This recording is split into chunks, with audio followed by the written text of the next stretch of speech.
now we'll see the demonstration of Kalman filter, and as well as we'll run the motor on sensorless fashion. So firstly we'll run the motor on vector. So right now the program is dumped that calculates the angle and using Kalman filter, and we are not applying that angle to our control circuit. We are right now running on encoder only. So basically Kalman filter, what Kalman filter is, we have two main function of the Kalman filter. You will get each and every detailed information about Kalman filter in our manual. So in brief, what can I say is we have two basic formulas. First is prediction and then update. So what we will do is we will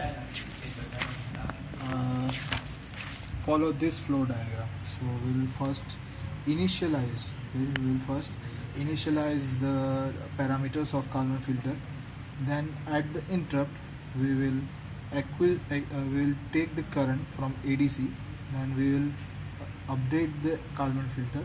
Then we will do future predictions, and then we will apply SVPWM, and we will get the duty as the output. So that is the basic thing about Kalman filter. So right now we will run the motor on vector control only, censored vector control. So we will use the encoder to do the vector control, but in this program we are calculating the angle of the rotor using Kalman filter. So the same procedure we have to follow. We will give 300 volt DC as we are doing in vector, and we will first reset the controller to zero align the motor. So as you can see, if I will misalign the motor, I will press the reset, it will get aligned to its zero position. Then we will turn on the motor. So you can see the blue is our rotor angle, which is derived using encoder, and yellow is our Kalman filter estimation, which is accurate, which is coming in phase with our encoder angle. So you can also change the speed from here, and you can check the response of Kalman filter on different speeds. So in this program we are doing just estimation.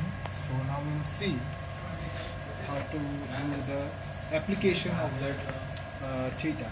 So we will just turn off this drive, and we will keep the voltage 0, and we will load the program of sensorless vector control. So in this program we will use the theta, which is been derived using Kalman filter. So this is basically the diagram. We are getting IA and IB in current measurement, and we will take it into the speed estimation using Kalman filter. We will apply the theta in our part transformations. This is the Vaijung environment. We have created this code, and it is programming the controller. It will take a while.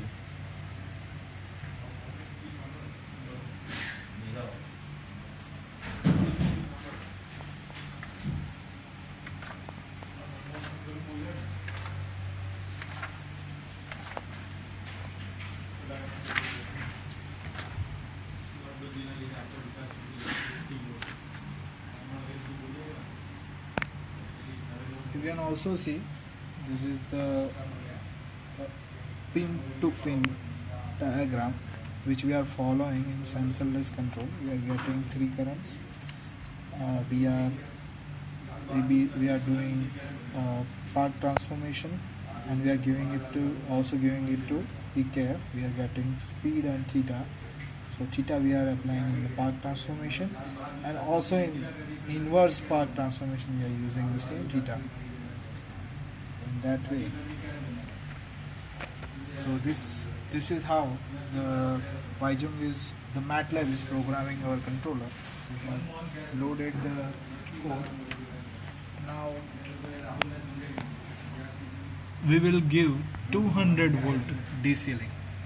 For safety purpose, we are setting the DC link voltage of sensorless control around 200 volts.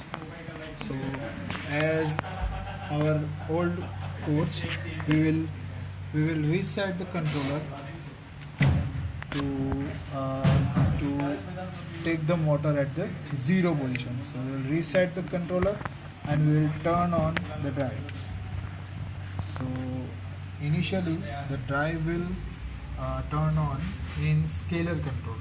As you can see, the Kalman filter is adjusting with theta, and after a while it will shift from scalar to vector control. Now it is shifted to vector control. So now we don't need to see the theta of scalar control. So we will change the DAC. So we have so many different quantities to look at. So you can relate any theory over here. The same operation we can do over here. We can load the motor up to certain point.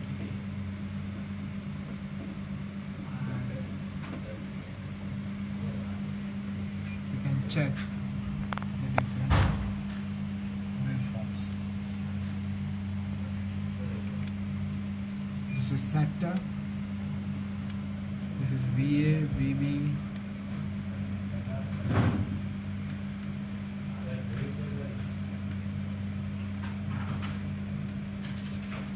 This is current which we are acquiring.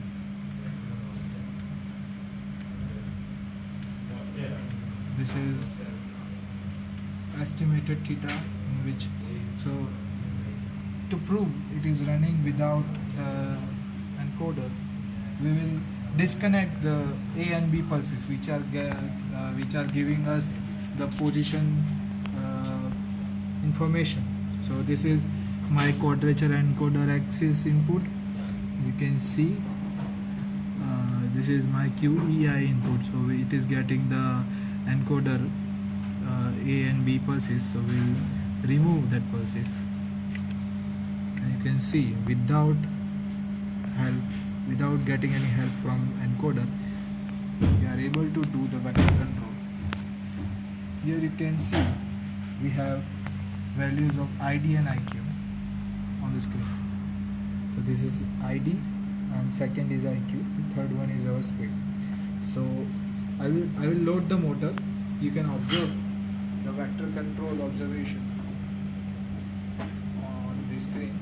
So only value of IQ will increase and speed will try to remain constant.